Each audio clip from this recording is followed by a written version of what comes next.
मैं चुनूंगा अपनी सरकार। ये जिद है सबको दिखाने की, ऐ इंडिया तुझको आज़माने की। वो ताकत है ये बताने की, दिल बढ़ेगा अब तो हर दिल में धड़केगा इंडिया, करेगा इंडिया, आगे बढ़ेगा। नमस्कार, आदाब। मैं हूं त्रिदी भ्रमण, सच दिखाने की जिद लेकर फिर से हाजिर हूं वोट करेगा इंडिया में। देश का सियासी तापमान बेहद गर्म है। चुनावी नारे, वादे, इरादे फिजाओं में हर तरफ गूंज रहे हैं। ऐसे में देश कैसे चुने अपनी सरकार? आपकी राह को आसान बनाने की गरज से हम हैं मध्य प्रदेश की दो महत्वपूर्ण संसदीय सीट विदिशा और इंदौर की चुनावी यात्रा पर। इस पूरी आयावरी में हमारे साथ स्टूडियो में लगातार बने रहेंगे देश के जाने माने चुनाव विश्लेषक अरविंद मोहन मिश्र। अरविंद जी, बहुत बहुत स्वागत है आपका प्रोग्राम में। विदिशा का नाम आते ही सुषमा स्वराज का जिक्र आ जाता है। पहली तस्वीर क्या उभरती है? खाली सुषमा जी का नाम नहीं आता है, विदिशा से अटल जी का भी नाम आता है, राघव जी का भी नाम आता है, वहां से शिवराज चौहान का भी नाम आता है। ये ऐसी सीट है बीजेपी के लिए जो उनके लिए शोकेस है। लेकिन मुश्किल ये हो गई है कि पिछली दफे सुषमा जी आसानी से जीती। जी 3,90,000 मतों से जीत गई थी पिछली बार। नहीं, अपोजिशन था ही नहीं, जीत का मामला नहीं था, एक तरफा लड़ाई थी।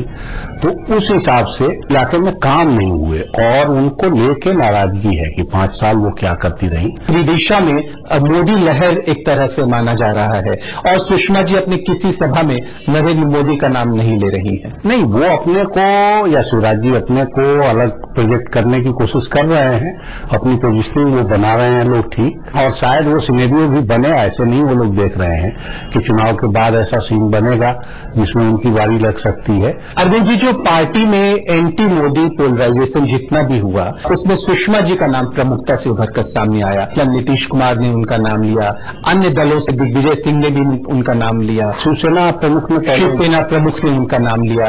तो आपको लगता है कि बड़ी चुनौती मोदी के सामने वो है? नहीं, सुषमा जी की पॉलिटिक्स एक पैरेलल अलग पॉलिटिक्स है, पूरी सिर्फ पर्सनालिटी का मामला नहीं है।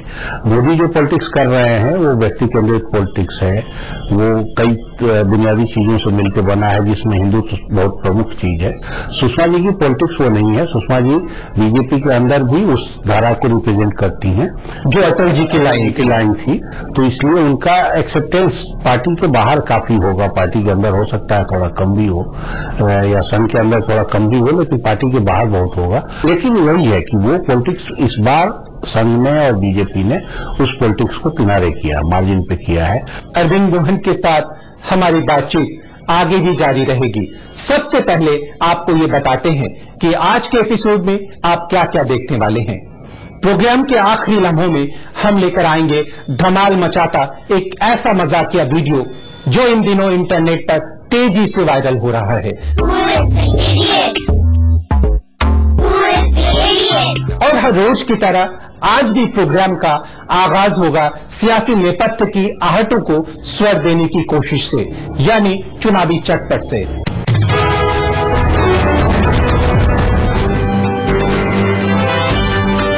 कोई 10 दिन कबल मध्य प्रदेश कांग्रेस कमेटी के सरबराह ज्योतिरादित्य सिंधिया ने नई दिल्ली के सफदरजंग रोड में कायम अपने सरकारी बंगले पर अपने नौजवान अराकीन पार्लियामेंट साथियों के साथ डिनर रखा था। उस डिनर में राहुल गांधी को छोड़कर कांग्रेस के ज्यादातर नौजवान अराकीन पार्लियामेंट मौजूद थे, जैसे जितिन प्रसाद, आरपीएन सिंह, सचिन पायलट, मिलिंद देवरा वगैरह। उस मौके पर महाराज ने अपने नौजवान साथियों के सामने एक बेहद जज्बाती तकरीर की और कहा कि हमने अपने 5 साल आपके साथ पार्लियामेंट के अंदर और बाहर खूब एंजॉय किया। अब पता नहीं अगली बार हम सड़क पर मिले या पार्लियामेंट में, पर वादा करें कि इंतखाब के बाद हम जीते या हारे एक साथ छुट्टियां मनाने फॉरेन के टूर पर चलेंगे। सबकी हामी मिलने के बाद महाराज ने अपनी जज्बाती तकरीर खत्म की। रात दिन गिर रहे हैं 64 पर और भी सीधी सी कौड़ियों की तरह, उंगलियों से फिसलते रहते हैं, धूप छांव की दौड़ है सारी। आइए चलते हैं विदिशा की चुनावी यात्रा पर और देखते हैं कि विदिशा के हिलोरे मारते आकांक्षाओं को भारतीय राजनीति की प्रखर नेत्री सुषमा स्वराज ने कितना मूर्त रूप दिया है। मध्य प्रदेश की विदिशा संसदीय क्षेत्र जो भोपाल से लगा हुआ है, इसके अंतर्गत रायसेन, देवास और सीहोर के हिस्से आते हैं। ग्रामीण और शहरी क्षेत्र है। भाजपा का गढ़ माने जाने वाली विदिशा में कांग्रेस सिर्फ 2 बार जीती है, 1980 और 1984 में। मुख्यमंत्री शिवराज सिंह चौहान का बुधनी विधानसभा सीट विदिशा के अंतर्गत आती है। वहीं लोकसभा में नेता प्रतिपक्ष सुषमा स्वराज संसद में विदिशा की नुमाइंदगी करती हैं। बावजूद इसके विदिशा आज तक विकास की बाट जोड़ रहा है। वहां सड़कों की हालत तो इतनी खराब है कि इस बाबत कांग्रेस ने जगह जगह धरने प्रदर्शन भी किए। पिछले लोकसभा चुनाव में सुषमा स्वराज ने विदिशा की जनता से कई वायदे किए थे, मसलन railway engine factory, medical college और नई रेलगाड़ियों के विदिशा में रुकने का भरोसा, पर ये महज वादे ही रह गए। मुख्यमंत्री का अपना क्षेत्र होने से सभी को उम्मीद थी कि इस क्षेत्र का चहुमुखी विकास होगा, पर शिक्षा, बिजली, पानी, सड़क जैसी बुनियादी सुविधाएं भी इस क्षेत्र को मयसर नहीं। मुख्यमंत्री शिवराज सिंह ने इस विधानसभा चुनाव में 2 जगह से जीत हासिल की थी, पर उन्होंने जनता की नाराजगी को भांपते हुए विदिशा की सीट छोड़ दी। कारण था यहां से उनकी जीत का अंतर बहुत कम था। मैंने माजी से कई खुश्क सी शाखें काटी, तुमने भी गुजरे हुए लम्हों के पत्ते तोड़े। इन गुजरते लम्हों की अंगुलियां पकड़कर हम आ पहुंचे हैं ब्रेक की दहलीज पर। सच दिखाने की जिद बनी रहेगी, आप बने रहिए हमारे साथ। हम लौट कर आते हैं पल दो पल में। दोनों काम थोड़ा मुश्किल है कि आप दिल्ली की पॉलिटिक्स भी चला लीजिए, पार्लियामेंट की पॉलिटिक्स, लेकिन यही है कि बड़े नेता ये सब संभालते हैं। मैंने जेबों से निकाली सभी सूखी नज़में, तुमने भी हाथों से मुरझाए हुए खत खोले। ब्रेक के बाद आपका फिर से स्वागत है। आइए विदिशा के मुरझाए खतों के उन्हीं मजमून को पढ़ने की कोशिश करते हैं। बतौर सांसद और नेता प्रतिपक्ष सुषमा स्वराज की संसद में उपस्थिति 94% रही। 112 बहस में हिस्सा लिया, 43 सवाल पूछे। लोकसभा चुनाव में जहां राष्ट्रीय मुद्दे महंगाई, भ्रष्टाचार, विकास की बात हो रही हो, वहीं बेरोजगारी, शिक्षा, रेल इंजन फैक्ट्री, विकास जैसे स्थानीय मुद्दे भी यहां चुनाव में गूंज रहे हैं। भाजपा की ओर से सुषमा स्वराज पुनः चुनावी मैदान में हैं। कांग्रेस ने अपने राष्ट्रीय महासचिव दिग्विजय सिंह के भाई लक्ष्मण सिंह को यहां से अपना उम्मीदवार बनाया है। लक्ष्मण सिंह पहले तो कांग्रेस छोड़कर भाजपा में शामिल हो गए थे और फिर भाजपा अध्यक्ष गडकरी के खिलाफ बयानबाजी करने के कारण उन्हें भाजपा से निष्कासित कर दिया गया था। अब वे फिर से कांग्रेस के पाले में हैं। बतौर निर्दलीय राजकुमार पटेल भी चुनावी मैदान में जमे थे, पर अब उन्होंने अपना नाम वापस ले लिया है। दिग्विजय सिंह के खास माने जाने वाले राजकुमार पटेल का पिछले चुनाव में तकनीकी खामी के चलते नामांकन रद्द हो गया था। उन्हें इसके दंड स्वरूप कांग्रेस से सस्पेंड भी कर दिया गया और जिसकी वजह से सुषमा स्वराज बड़ी आसानी से 3,90,000 मतों से जीत गई थी। जातीय समीकरणों को देखें तो विदिशा में कुल 15,67,000 मतदाता हैं। मुस्लिम और दलित बाहुल क्षेत्र है। किरार, दांगी, जैन, ब्राह्मण, ठाकुर मतदाता भी अपना दबदबा रखते हैं। मोदी की लहर भी यहां अपना असर दिखा रही है। सुषमा स्वराज भाजपा की केंद्रीय नेता से विदिशा वासियों को अपेक्षा थी कि उनका क्षेत्र भी वीआईपी कैटेगरी में आ जाएगा, पर ऐसा कुछ हुआ नहीं। अरविंद जी, ऐसा कुछ हुआ नहीं, क्यों? पार्लियामेंट में उनका परफॉर्मेंस काफी अच्छा है। जहां भी सरकार पर अटैक करना हो, मेरे ख्याल सबसे आगे वो रही। बहुत बढ़िया बोलती हैं, बहुत सारे मुद्दे उठाए, खासतौर से जो भ्रष्टाचार के मुद्दे आए उन सब पे आगे होकर उन्होंने अटैक किया। क्षेत्रवासियों को ये नाराजगी उनकी रही कि सुषमा जी उनको उपलब्ध नहीं होती रही आसानी से, आना उनका बहुत कम हुआ विदिशा। दोनों काम थोड़ा मुश्किल है कि आप दिल्ली की पॉलिटिक्स भी चला लीजिए, पार्लियामेंट की पॉलिटिक्स, लेकिन यही है कि बड़े नेता ये सब संभालते हैं। क्षेत्रवासियों की एक नाराजगी ये भी है कि सुषमा जी ने पिछले चुनाव में जितने वायदे किए थे वो पूरे नहीं हो पाए। मसलन अगर रेल इंजन फैक्ट्री का भी मसला ले लें तो अब तक जमीन भी अलॉट नहीं हो पाई उसके लिए। इस बार भी कई तरह के खेल विदिशा को लेके हुए हैं और हो रहे हैं। एक तो सबसे बड़ा यही था कि सबसे पहले शायद प्रदेश की कमेटी ने यहां से दिग्विजय सिंह का नाम भेजा, जिस लॉट में अमरिंदर गए लड़ने अरुण जेटली से, उसी लॉट में इनका भी नाम था कि एक बड़े नेता हैं तो ये जरा सुषमा जी को रोकें और उनसे लड़ें। तो बड़ी खूबसूरती से उन्होंने अपना नाम उस समय काशी के लिए चलवा लिया या बोल दिया कि मैं काशी से लड़ने को तैयार हूं। तो प्रदेश लीडरशिप को लगा कि अरे बाप रे बाप, ये तो हाईकमान के क्लोज है और सोनिया और राहुल के बड़े करीबी हैं, इनका नाम चलवाने में हम मरेंगे। तो उन्होंने फिर उनके कहने से लक्ष्मण सिंह का नाम कर दिया। अब लक्ष्मण सिंह का नाम भी जब चलने लगा था तब फिर बीच में दाव पेच हुआ और दो कैंडिडेट, जीतू पटवारी ने भी एमएलए इंदौर के हैं, उन्होंने भी कैंडिडेचर भर दिया और राजकुमार पटेल से भी नाम भरवा दिया गया, जो पिछली दफे जिनका केस अभी भी जबलपुर में पड़ा हुआ है, 5 साल में केस ही नहीं खुला, और वो महाराज फिर हाजिर हो गए। उनके बारे में ये तर्क दिया जाने लगा कि वो भी किराड़ हैं और चौहान भी। और 1 लाख से ज्यादा किराड़ वोट विदिशा में है अरविंद जी, तो यानी उनका मुकाबले से बाहर होना सुषमा स्वराज की राहें बहुत आसान बना रहा है। अब नहीं, अब ये कहना मैं अभी भी मानता हूं कि एक ही कैंडिडेट हो और उस पर सब लोग ध्यान दें। अगर राजकुमार पटेल कांग्रेस के लीडर हैं और तो शिवराज चौहान किराड़ वोट दिला सकते हैं, तो राजकुमार पटेल क्यों नहीं दिला सकते? असली चीज ये है कि अगर यही पॉलिटिक्स आखिर तक चलती रह जाएगी, और इसमें मुझे लगता है कि कहीं न कहीं कांग्रेस का की एक ये चाल भी है कि मोदी के पैरेलल कोई बीजेपी का सॉफ्ट चेहरा उभर के आ रहा है तो उसको उभरने दिया जाए, ये कांग्रेस के हक में होगा। विदिशा एक ऐसी सीट दिख रही है जो कांग्रेस आपसी गुटबाजी भुलाकर एकजुट दिख रही है। वहां जो सुरेश पचौरी का गुट है, दिग्विजय सिंह का गुट है, ज्योतिरादित्य सिंधिया का गुट है, ये तीनों गुट मिले हुए हैं एक तरह वहां। मुझे लगता है कि इसके बाद भी अगर लक्ष्मण सिंह ही कैंडिडेट बनते हैं तो लक्ष्मण सिंह वहां मजबूत कैंडिडेट नहीं है। तो अरविंद जी, विदिशा की आखिरी चुनावी तस्वीर क्या? मेरे हिसाब से सुषमा और उनकी लड़ाई है, लेकिन वो कोई बहुत ज्यादा लड़ाई नहीं होनी है। यानी विदिशा में सुषमा स्वराज अपनी प्रतिद्वंदियों से कहीं आगे दिख रही हैं।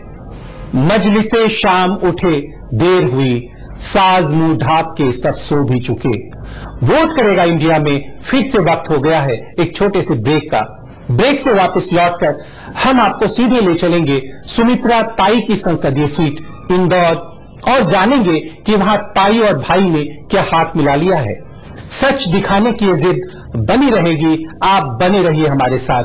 हम लौट कर आते हैं पल दो पल में। कांग्रेस की पार्टी है, बीजेपी की पार्टी है।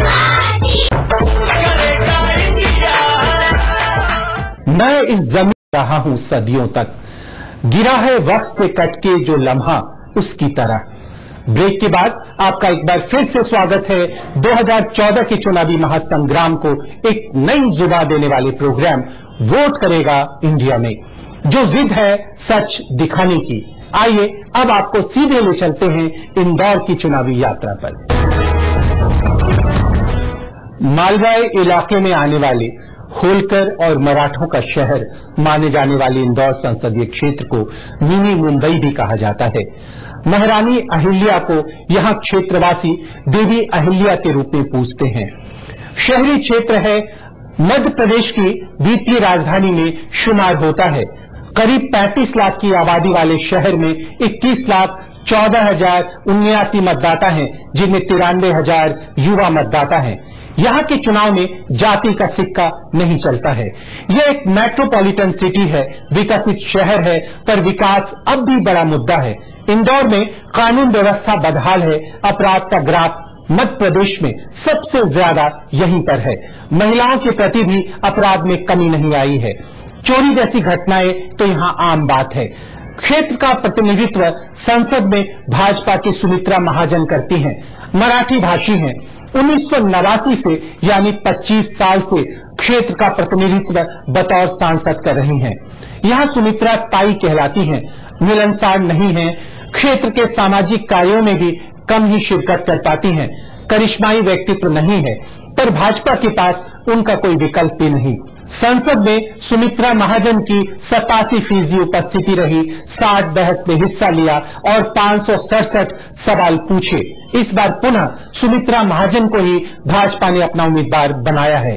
कांग्रेस की ओर से सत्यनारायण पटेल प्रत्याशी हैं। पिछली बार महज 11,480 मतों के अंतर से हारे थे।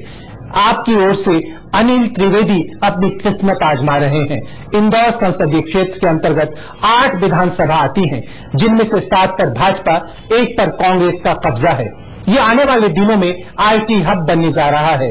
टीसीएस, इंफोसिस जैसी कंपनियां यहां आने वाली है। क्षेत्र में हवाई अड्डे बनने का क्रेडिट सुमित्रा महाजन लेती हैं। रेल की सुविधा अच्छी नहीं है। दमोह इंदौर रेल लाइन का पैसा बजट में तो जरूर है, पर काम अब तक शुरू नहीं हो पाया है। इंदौर में एक ताई गुट है, एक भाई गुट।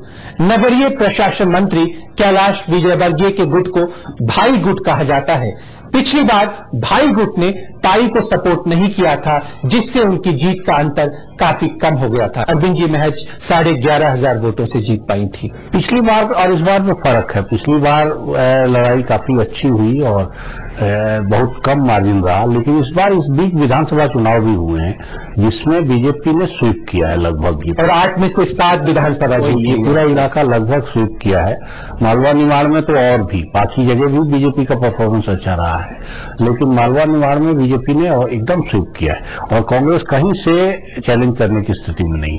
अभी जो ताई को मुश्किल हो सकती है, वो मुश्किल आपके वजह से हो सकती है। अरविंद जी, लेकिन सुमित्रा महाजन जो हैं, वो भाग्य की धनी रही हैं। कभी अटल लहर पर, कभी शिवराज लहर पर, अब मोदी लहर का आसरा मिल गया उनको। निश्चित रूप से, लेकिन उसमें वही जो मैं कह रहा था कि अगर पिछले बार जैसी लड़ाई होती है, वही सत्यनारायण पटेल फिर सामने है, तो अगर पिछली बार वाली लड़ाई होती है तो अनिल जैसा कैंडिडेट अगर आ गया है जो शहर के वोटों में हिस्सेदारी निश्चित रूप से करेगा, तो 11,000 का मार्जिन बहुत छोटा है। पर ताई को भाई का साथ मिल गया है। कैलाश विजयवर्गीय उनके पक्ष में अलग जगा रहे हैं। इस बार ये झगड़ा खत्म बीजेपी ने कर लिया है, तो इसलिए ये भी मदद है। लेकिन फिर यही है कि इतनी पुरानी एमपी हैं, तो कुछ हिसाब लोग ये भी लगा रहे होंगे कि कितना एंटी इनकम्बेंसी इनके खिलाफ जा रहा है, कि इन्होंने अब तक क्या किया है। इंदौर की आखिरी चुनावी तस्वीर, मेरे हिसाब से लड़ाई कांग्रेस बीजेपी की ही है, और जो विधानसभा चुनाव के रुझान है, और अभी उसमें मोदी लहर कहिए और उसके बाद कैलाश विजयवर्गीय के साथ आना, तो निश्चित रूप से इसमें सुमित्रा महाजन को फायदे की स्थिति है। अब हम आप पहुंचे हैं प्रोग्राम के आखिरी चरण में। ये वक्त होता है आपको एक मजाकिया वीडियो दिखाने का। मैं बनूं सत्यवादी, मैं बनूं सत्यवादी, और मिनिस्टर बने पैसावादी। कांग्रेस की पार्टी है, बीजेपी की पार्टी है, लेफ्ट की पार्टी है और राइट की पार्टी है। लालू मायावती ममता दीदी की है party. Who is the idiot? Who is the idiot? Who is the idiot? आज के लिए बस इतना ही। कल हम आपको लेकर चलेंगे झारखंड की चुनावी यायावरी पर और कराएंगे गोड्डा और दुमका की चुनावी यात्राएं। आपको ये प्रोग्राम कैसा लग रहा है, अपने विचारों से हमें अवगत कराएं। कल फिर होती है मुलाकात इसी वक्त, इसी चैनल पर, सच दिखाने की इसी जिद के साथ। तब तक के लिए मैं 3D भ्रमण अपने साथी चुनाव विशेषज्ञ अरविंद मोहन और एनटीआई मीडिया की पूरी टीम के साथ आपसे अनुमति चाहता हूं। नमस्कार, गुड नाइट। आज हम आपको लेकर आए हैं झारखंड की 2 संसदीय सीट दुमका और गोड्डा की चुनावी यात्राओं पर। वोट करेगा इंडिया, आगे बढ़ेगा इंडिया। वोट करेगा इंडिया, आगे बढ़ेगा इंडिया। वोट करेगा इंडिया, इंडिया आगे बढ़ेगा इंडिया। वोट करेगा इंडिया, आगे बढ़ेगा इंडिया। वोट करेगा इंडिया, आगे बढ़ेगा इंडिया। ये जिद है सच को दिखाने की, है इंडिया तुझको आजमाने की। वोट ताकत है ये बता